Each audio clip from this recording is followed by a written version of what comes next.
अजित पर्व पुन्हा चालू झालं आणि त्यासाठी आपल्याला नवा संकल्प घ्यावा लागतोय, तेही शिर्डीमध्ये.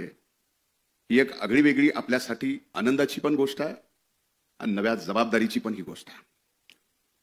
मी रात्री प्रवासात येत असताना विचार करत होतो की शिर्डीच्या या बाबांच्या पवित्र भूमीमध्ये ज्यांनी शिकवण, श्रद्धा आणि सबुरीची दिली आहे,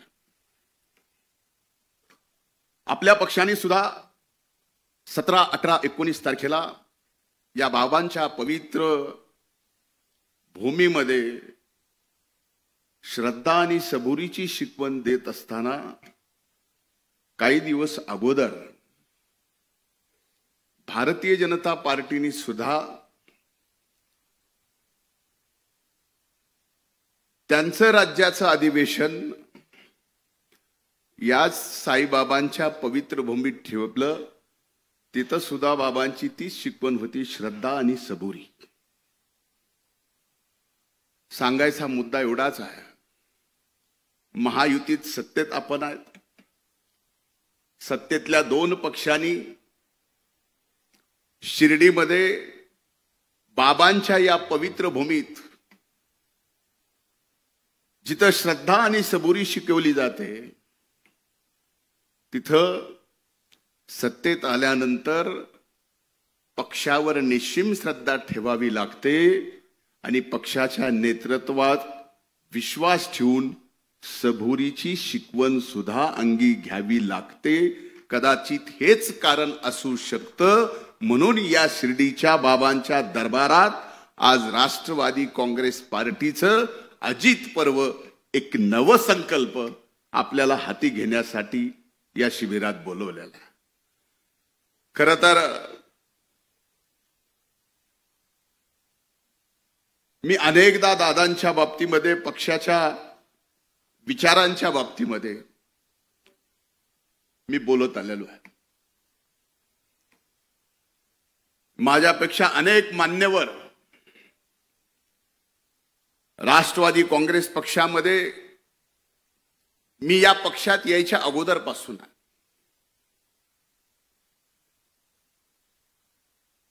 2012 पासून दादांच्या हाताला म्हणावं का बोटाला म्हणावं, बोटालाच धरून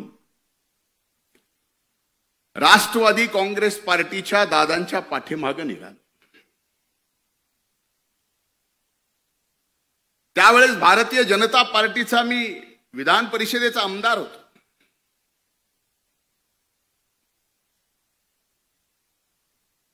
आमदारकीचा राजीनामा द्यायला लावला. राष्ट्रवादी काँग्रेस पक्षाकडून मला आमदार केलं. ती 2013ची गोष्ट. 2014ला महाराष्ट्रात विधानसभेच्या निवडणुका झाल्या आणि आपलं आघाडीचं त्यावेळेसचं सरकार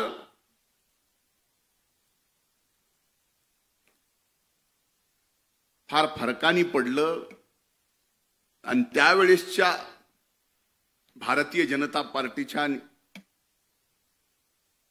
सरकार आला.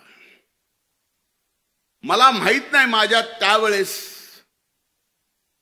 माझ्यासाठी पक्ष म्हणजे त्यावेळेस दादानी मला माझ्यात काय पाहिलं आणि माझ्यावर विधान परिषदेच्या म्हणजे वरिष्ठ सभागृहाच्या विरोधी पक्ष नेतेपदाची जबाबदारी अतिशय कमी वयात माझ्या खांद्यावर टाकली.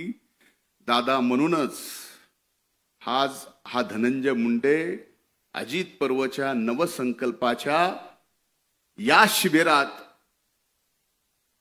एकदा विरोधी पक्ष नेता म्हणून, 5 वर्षात 2दा मंत्री म्हणून आणि पुन्हा सरकार आले म्हणून 3ऱ्यांदा मंत्री म्हणून या ठिकाणी ताठमानानं उभं राहून बोलू शकतो. ही ताकद दादांची एकदा पाठीमागे उभी राहिली.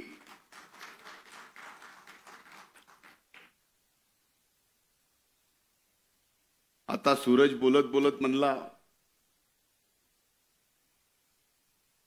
की 1-1.5 महिना झालं टीव्हीवर मी म्हणजे मी म्हणण्यापेक्षा जिल्हा मी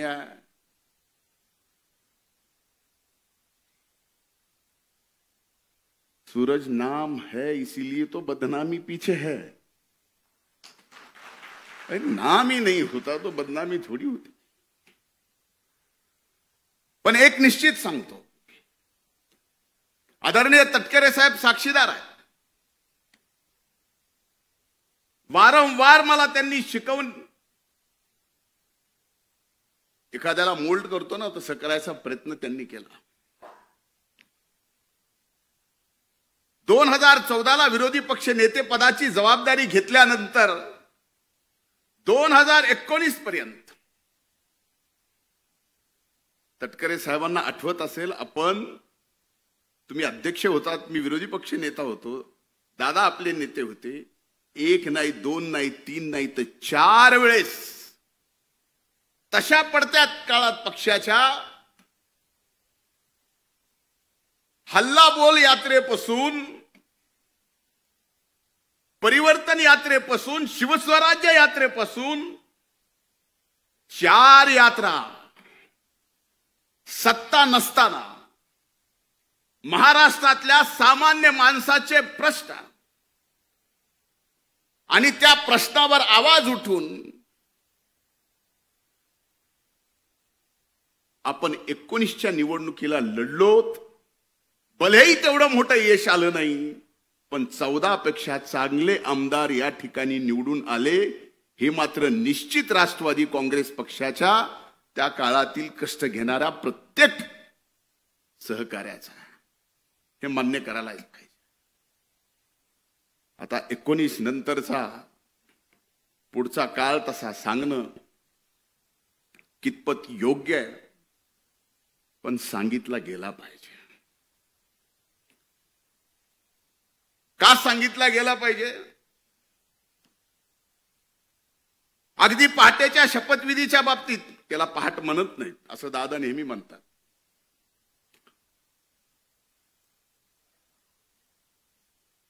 पण कदाचित त्याच्या शपथविधीच्या अगोदर साहेब आपण पण साक्षीदार आहे। मी दादांना विनंती केली होती, आज स्पष्टपणाने बोलतो, कधीही बोललो नाही, कारण इथं फक्त आणि फक्त राष्ट्रवादी काँग्रेस पक्षाचे दादांचे एकनिष्ठ सहकारी आहेत म्हणून मी हे बोलायची हिम्मत ठेवतो। त्यावेळेस मी म्हणलं होतं दादांना, तटकरे साहेब आपण साक्षीदार असाल तर हो म्हणा, शपथ घेऊ नका। का म्हणलो होतो? काही गोष्टी कळाल्या होत्या, त्या नम्रपणे दादांच्या पायी माझं डोकं ठेवून जे तटकरे साहेबांनी बघितलं की म्हणलं दादा आपला घात होतोय। दादानी माझ्या डोक्यावर हात ठेवून म्हणले, असला घातभीत काय होत नसतो, पण शेवटी व्हायचं ते झालंच। त्यावेळेसपासून आपल्या या दादांना विलन आणि खलनायक ठरवायचं षडयंत्र त्यावेळेसपासून चालू होतं। आज हे मी बोललो तर कुणाला कदाचित माहित नाही मधल्या काळात, पण ही वस्तुस्थिती आहे। वारंवार या महाराष्ट्रात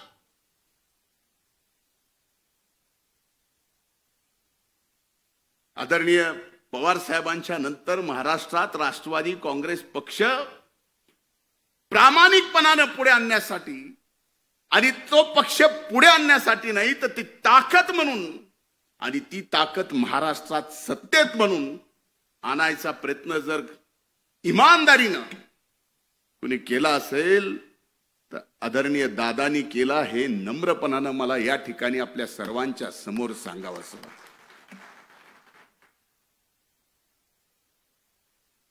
आता पहाट होती त्यामुळे त्या शपथविधीला मला येता आलं नाही, कारण पहाटेचं आपलं तसं जमत नाही।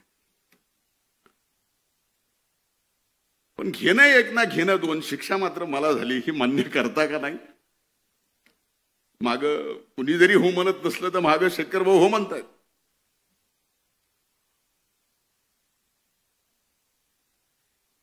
त्यानंतर ज्यावेळेस सर्व राष्ट्रवादी काँग्रेस पक्षाच्या मान्यवर नेत्यांनी ठरवलं की आता आपल्याला भारतीय जनता पार्टी सोबत युती करावी लागते, दादांनी तो निर्णय घेतला आणि आपण सर्वजण दादांच्या पाठीमागे खंबीरपणानं उभं राहिलोत.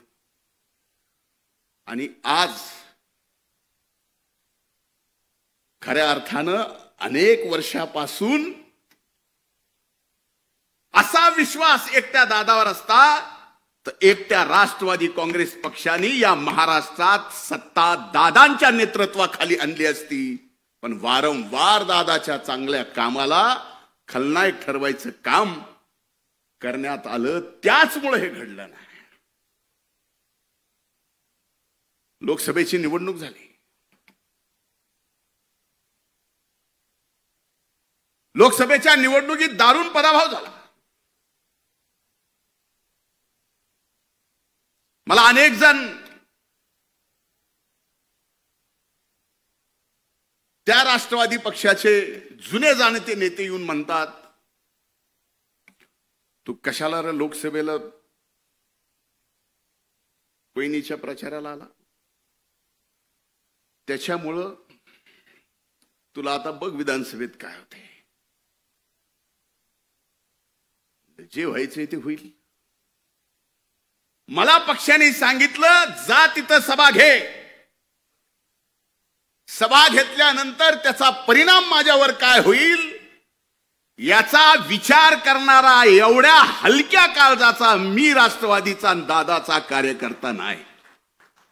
आणि माझी विनंती आपल्याला, आपल्यापैकी कुणी नाही नसणारच, पण हो हे सगळं केल्यानंतर त्याची किंमत मोजावी लागते. मोजावी लागली तरी बेहतर, त्याला कमीपणा नाही. त्याचा राग धरला. जो संकल्प काही जणांना पाडण्यासाठी, मुश्रीफ साहेब आहेत, आदिती माया, मैं खुद गब्बर है, वळसे पाटील साहेब आहेत, यांना पाडायचंच अशी यादी कमी नव्हती.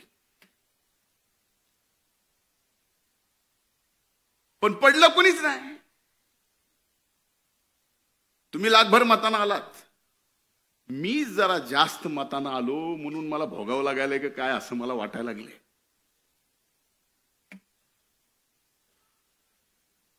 पण ही वस्तुस्थिती आहे. काही जणांनी आता खरं खरं उघडं पडलंय. पण दादा एक निश्चित सांगतो, माझ्यावर तुम्ही विरोधी पक्ष नेते पदाची जबाबदारी दिली, तो काळ तुम्ही बघितला की एक विरोधी पक्ष नेता सुद्धा राज्याच्या मुख्यमंत्र्याला काही मुद्द्यावरती खाली वाकवू शकतो. तुमच्या डोळ्याने तुम्ही ते पाहिलं. सामाजिक न्याय मंत्री पद दिलं, मी म्हणत नाही की तो माझ्यावर अन्याय होता, तोही मी न्याय म्हणून स्वीकारला आणि एवढे चांगले निर्णय घेतले की शेवटी तुम्ही मला म्हणायला लागलात की अरे हे सामाजिक न्याय विभाग जास्त पळवू नको, कारण ते विभाग जास्त पळाला की सरकारला सुद्धा त्या स्पीडनं पळवावं लागतं. इकडे लाख 2 लाखाचा एखादी योजना विद्यार्थ्यांना काढली की इकडे अनेक विभागाच्या त्या योजना त्या विभागाला काढावं लागायच्या. अरे ज्या जातीपातीवरती गावाची नावं होती, ती महाराष्ट्रातली जातीपातीची गावाची नावं बदलण्याचं काम सुद्धा दादा तुमच्या नेतृत्वाखाली तुमच्या एका कार्यकर्त्याला सामाजिक न्याय मंत्रीपद दिल्यानंतर हे करता आलं. कृषी मंत्र्याची जबाबदारी दिली कोकाटे साहेब, फार चांगलं खातं आहे काम करायला, विभाग फार चांगला आहे. आपण सकाळी चांगलं काम करतो, खरंच चांगलं काम. आपण जिम्मेदारी दिली दादा, 1 रुपयात या देशात 1 रुपयात पहिलं राज्य आहे ज्या राज्यात पहिलं राज्य आहे महाराष्ट्र, ज्या राज्यात 1 रुपयामध्ये पीक विमा योजना आणली. आज त्या पीक विम्याच्या बाबतीमध्ये सभागृहात दादा तुमच्या सगळ्यांच्या समोर पीक विम्याच्या बाबतीत आरोप झाले की ज्या 1 रुपयाच्या पीक विम्यामध्ये 11,000 कोटी रुपये पीक विमा कंपनीला या महाराष्ट्राच्या शेतकऱ्याला द्यावे लागले. हे रेकॉर्डवर आहे, मी सांगत नाही, पण तरी आरोप होतात. अनेक गोष्टीचे आरोप होतात. चिंता ही नाही की आरोप विरोधातले करतात. चिंता ही आहे दादा नवसंकल्प करताना की आरोप महायुतीतले करतात. चिंता तो इस बात की है. आज धनंजय, आज मी गटलोय म्हणून मला, उद्या अनेक जण आहेत ते गटलेत म्हणून त्याला, पण पक्ष म्हणून आमच्या सारख्याला दादा काही नको. आम्ही इथं सगळेच कुणाशीही लढू कुणाशीही घेटू परवा नाही. तुम्हाला माहिती आहे, आपल्यापैकी अनेक जणांना माहिती आहे, ज्या स्वर्गीय मुंडे साहेबांच्या विरोधात कुणी बोलायला आणि लढायला त्यावेळेस तयार नव्हतं. दादा फक्त तुम्ही माझ्या मागे होतात म्हणून त्या परळी वैद्यनाथ मतदारसंघात 14ला हरलो असून 19ला दादा पक्ष सत्तेत आला नाही, पण परळी विधानसभा मतदारसंघ कधी कुणी विचार केला नव्हता राष्ट्रवादी काँग्रेस पक्षाच्या घड्याळावर निवडून येईल. दादा आणून दाखव. बळ दिल्यानंतर आणि आपल्या मागे नेता आहे हे बघितल्यानंतर अनेक जण एव्हरेस्ट सारखा डोंगर सुद्धा चढून तिथं आपल्या पक्षाचा झेंडा लावू शकतात. हे एक उदाहरण द्यायचं म्हणून मी परळीचं दिलंय. समजू नका की मी काय दिवे लावलेत ते, असं बिलकुल नाही. वस्तुस्थिती आहे. अनेक गोष्टी सांगितल्या पाहिजे. आज एकीकडं ह्या सगळ्या परिस्थितीमध्ये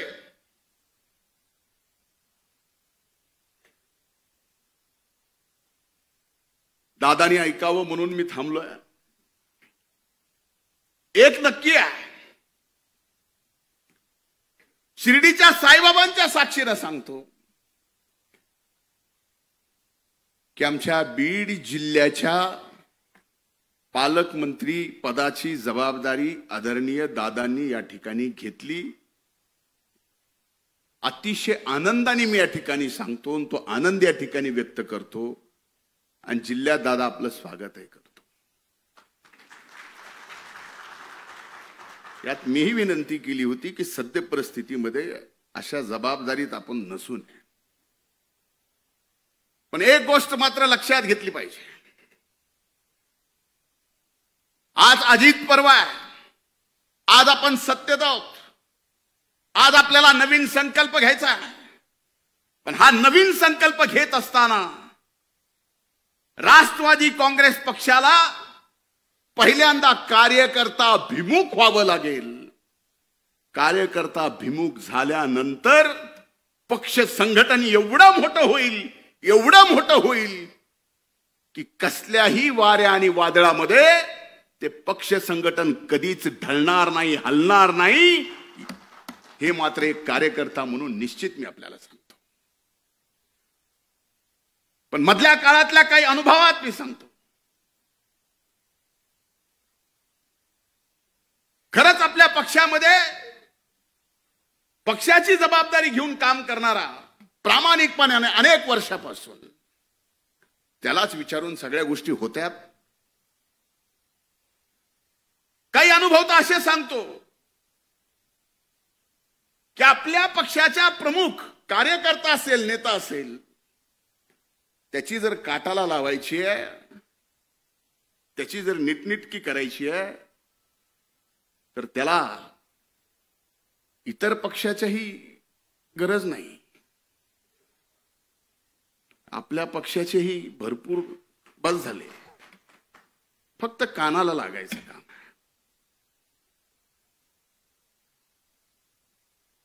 यानी काय होणार आहे? जे दादा तुमच्यासारख्या एका नेत्याने माझ्यासारखा कार्यकर्ता घडवला, भले आज लोक मला नेता समजत असतील, पण माझ्यातला कार्यकर्ता मी मरेल, पण माझ्यातला कार्यकर्ता मी कधीच मरू देणार नाही.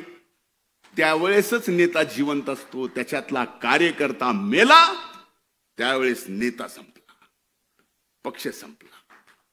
आणि माझ्यातला कार्यकर्ता मी कधीच मरू देणार.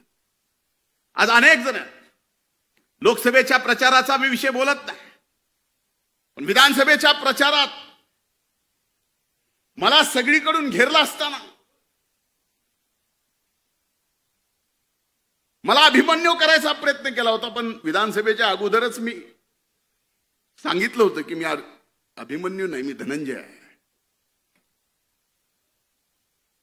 पण आपल्यापैकी अनेक जण आहेत की हे काम करत असताना सुद्धा आपल्या सगळ्यांच्या प्रचाराला मी इमानदारीने आलो. आणि जेवढं कठोर ज्या पद्धतीनं बोलायचं, कोकाटे साहेब आपणही इथं आहात, अनेक जण आहेत. बाबासाहेब पाटील फॉर्म भरायच्या दिवसात लामटे साहेबांच्या गेलो. अगदी उद्या मतदान आहे आदल्या दिवशी इथं विजयराजे पंडित साहेब असतील, त्यांच्यासाठी गाव टू गाव फिरलो. मी माझ्या मतदारसंघात फक्त 5 गावात गेलो होतो. मग ह्या अशा काम करणारा, फक्त नावाला नेता पण काम करणारा माझ्यासारखा कार्यकर्ता ज्या वेळेस कुठल्या तरी एका कारणाने फक्त मला टार्गेट करायचंय, त्याला कारण काय हे आपल्याला माहिती आहे. मुद्दा मला कितीही टार्गेट करू द्या, मुद्दा मला कितीही बदनाम करू द्या, पण दादा आता फार महत्वाची जबाबदारी आमच्या मातीची म्हणजे बीड जिल्ह्याची तुमच्यावर आली आहे. तुम्ही आता जिल्ह्याचे पालकमंत्री आहात. सगळ्यात अगोदर लोकसभेमध्ये जे सामाजिक सलोखा बीड जिल्ह्याचा नाही, मराठवाड्याचा नाही, महाराष्ट्रातला बिघडला होता, तो सामाजिक सलोखा पुन्हा बीड जिल्ह्यामध्ये नाही तर अख्ख्या मराठवाड्यात बिघडलाय. आज आपण या ठिकाणी शिवशाहू फुले आंबेडकरांच्या विचारांनी भारतीय जनता पार्टी सोबत महायुतीमध्ये आहेत. भारतीय जनता पार्टीला सुद्धा शाहू फुले आंबेडकरांच्या विचाराचा काही अडचण नाही, त्यांनी सुद्धा आपल्याला घेतलंय. पण एक गोष्ट विचारली पाहिजे की उभ्या महाराष्ट्रामध्ये किती ओपनच्या जाग्यावर किती ओबीसीचे माणसं नोकरी करतात, कोण कर्मचारी, कोण ड्रायव्हर आहे, कोण शिपाई आहे, कोण अधिकारी आहे. याच्यावरती जर उघड आकृती बंद जर जाहीर होऊ लागला आणि त्याच्या चर्चा मात्र सबंध महाराष्ट्रात होऊ लागल्या, तर खरंच का आपण शिवशाहू फुले आंबेडकरांच्या विचाराचे आहोत असे प्रश्न आम्हाला विचारले जातात. पावला पावलावर प्रश्न आमचे विचारले जातात. याच्यापेक्षा तुम्हाला दादा माहिती आहे, प्रशासन तुमच्या हातून जेवढं मजबूत होतो तेवढं कुणाच्याच नाही. कधीतरी तुम्ही सुद्धा अगदी वरिष्ठ प्रशासनाच्या सर्वांना विचारा की हे जे चाललंय हे बरोबर आहे. यानी या महाराष्ट्रातला सामाजिक सलोखा व्यवस्थित राहणार आहे. यामुळे शिवशाहू फुले आंबेडकरांचा विचार घेऊ एकमेव आपला पक्ष जो इमानदारीनं, निष्ठेनं, यांच्या निष्ठेचं काम जे आपण हाती घेतलंय ते करतोय, ते खरंच पुढे आपण घेऊन जाणार आहोत का? कदाचित ह्या गोष्टी माझ्या तुम्हाला मिनिटासाठी लागतील, पण लागू द्या.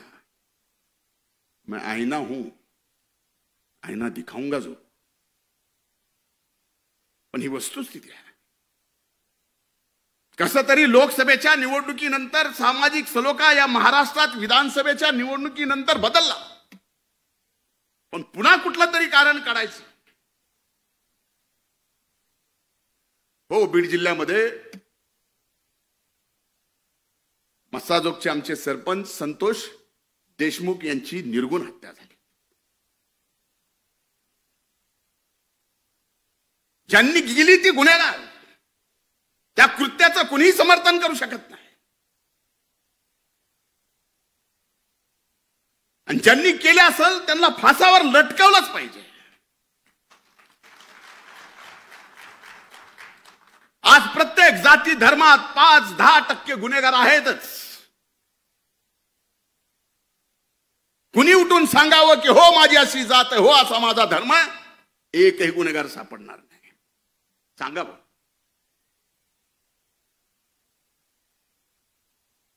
पण त्या 5-8 गुन्हेगारांच्या मुळे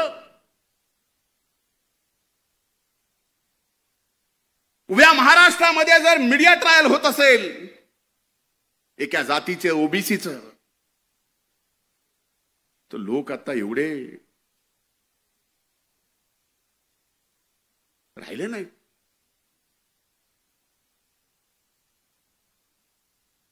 बीडचा बिहार,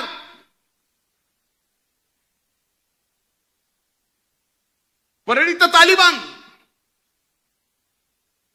आम्हाला दुःख होत नाही. आमचा बीडचा बिहार अर्ध्याच्या वर 6 महिने ऊस तोडायला तुमच्याकडे असतो. त्याचा बिहार केला जातो. आणि कुणी महायुतीतल्या आपल्या पक्षातल्या लोकांनी परळीला तालिबान केले जातं. जे परळी 12 ज्योतिर्लिंगापैकी पंचम स्थान असणारं, 5वं स्थान असणारं परळी वैद्यनाथाचं ज्योतिर्लिंग आहे. दादा काही दिवसानं शिवरात्री आहे. लाखो भाविक या देशातले तिथं दर्शनाला येतात. अशा मीडिया ट्रायलनी, अशा सगळ्या एका गावाला, एका जिल्ह्याला बदनाम करून अशा जर गोष्टी होत असतील, ह्याच्यातलं नुकसान कुणाचं आहे? भले आम्ही राजकारणात राहू नाही, संपू, पण पिढ्याना पिढ्या पुढच्या तुम्हा मला कधीच विसरणार नाहीत. ही काय करून ठेवते. माझी हात जोडून त्या बाबतीतली विनंती आहे. अरे आमच्यासारखे माणसं लढणारे, मला माहिती आहे दादा कुठल्या कुठल्या प्रसंगात, माझ्या वाईट प्रसंगात या पक्षाने माझ्या मागे उभं राहिले. मी ते कधीच विसरू शकत नाही, मरेपर्यंत विसरू शकत नाही. मेल्यानंतर माझी अग्नी दिली तर त्या अग्नीतला धूर सुद्धा तुमच्या उपकाराची परतफेड करू शकत नाही दादा, मला माहिती आहे. असे प्रसंग कुणावर आले नाहीत. आणि असे प्रसंग कुणावर आले तर आमच्यासारखे कार्यकर्ते सुद्धा कुठं थांबले नाहीत. कुणी अंगावर आलं तर आम्ही सुद्धा आमच्या नेत्यासाठी शिंगावर घ्यायचं कमी केलं नाही. आत्ताच्याच प्रसंगात एक गोष्ट तुमच्या सगळ्याच्या समोर आली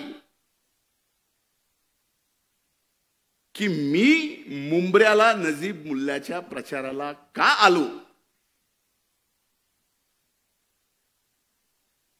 म्हणून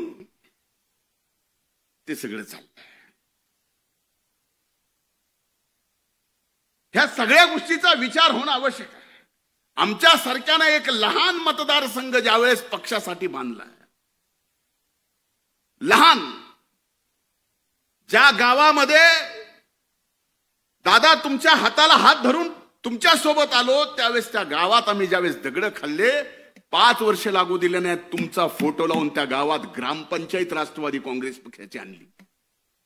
का? माग बघितलं की आम्हाला लक्षात यायचं दादा आहेत. बस कधी कधी आमच्या सारख्याला आता वाटायला लागले, माग बघितल्यावर कोण आहे, आम्हीच दचका लागलो. पण आता ही वेळ नाही. सांगायचा हेतू एवढाच आहे, मी आपल्यापेक्षा अनुभवाने प्रचंड लहान आहे. कधी कुणाला वाटतं मी सिरियस नाही.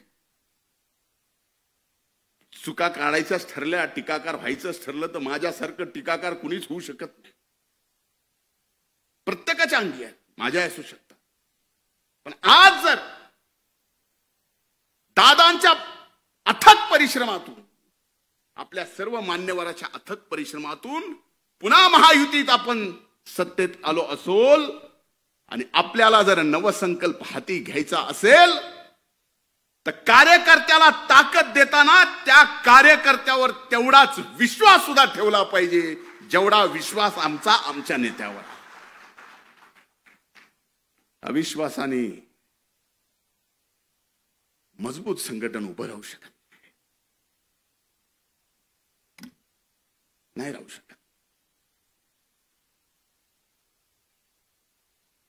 आणि एकदा का विश्वास टाकला, मी आपल्याला सांगतो, तुमच्यासाठी आपल्यासाठी अजित पर्व हे आत्ता चालू झालेला असेल. आम्ही अनेक वर्षापासून स्वप्न बघतोय. जसा दादांच्या सोबत आलोय तसा नवसंकल्प आपण काय घेऊन जातोय. माझ्या दृष्टीने आपण पक्ष महाराष्ट्रात मजबूत करणार, नोंदणी करोडाची करणार. ती कशी काय हे सगळं आपल्याला माहिती आहे. पण आजची राजकीय परिस्थिती पाहिली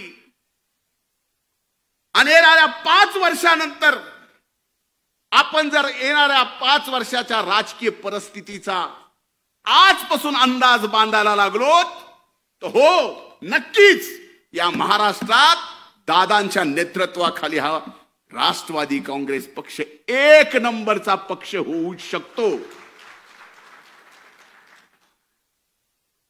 माझं आज हे बोलणं कदाचित तुम्हाला काही पण बोलायला असं वाटतं, होऊ शकतो.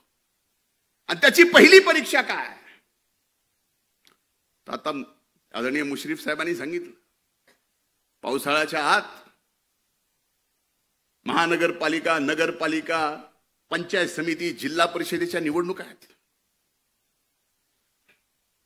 पक्ष कधी आमदारकी खासदारकीसाठी कुठल्याच कमी पडला नाही. पण आज पक्षाच्या वतीनं मी आपल्याला सांगतो की या नगरपालिकेच्या, महानगरपालिकेच्या, पंचायत समितीच्या, जिल्हा परिषदेच्या तुमच्या निवडणुकीला सुद्धा हा पक्ष कुठंच कसाच कसल्याच अर्थानं कमी पडणार नाही. पण आपल्याला जिंकायचंय, हा नवसंकल्प आहे पहिला. आणि ह्याच्यात आपली ताकद दिसली तर पुढे बघा सर्व गोष्टी. मला इशारा आला, इशारा एक ही जन मुझे दे सकता है, मतलब मैं समझ सकता हूं. देने वाले तो बहुत देते, लेकिन समझने वाले को समझना तो चाहिए. बहुत वक्त बाद की माफी चाहता हूं. घड्याळ तेच, वेळ नव्हे. त्यामुळे माझी आज या अजित पर्वाच्या नवसंकल्प शिबिरामध्ये मला बोलायला परवानगी दिली त्याबद्दल पक्षाचे मी हृदयपूर्वक आभार. आणि दादा, एक शब्द देतो पक्षासाठी, मी एक निष्ठावंत कार्यकर्ता आहे. माझी जडणघडण कार्यकर्त्यातून झालेली आहे. उद्या तुम्ही माझ्यासारख्यावर पौंडेचेरीचा जरी जबाबदारी दिली ना, तरी तिथं जाऊन पूर्ण वेळ काम करायची तयारी माझ्यासारख्याची आहे. त्याच्या बाबतीत काही म्हणजे मी काही जरी म्हणत असलो तर ही वस्तुस्थिती, कारण हे मी डोळ्यात डोळे घालून आपल्या पक्षाच्या सर्वांच्या समोर बोलतोय. आणि ही जबाबदारी आपण सगळ्यांनी घेतली पाहिजे. मी उदाहरणानं म्हणजे 2 मिनिट हसावं म्हणून, पण आपल्या जे शक्तिस्थळ आहेत ते आणखीन मजबूत करायची वेळ आहे. हेच खरा अजित पर्व आहे, हेच खरा नवीन संकल्प आहे. खूप खूप धन्यवाद. जय हिंद, जय महाराष्ट्र, जय राष्ट्रवादी.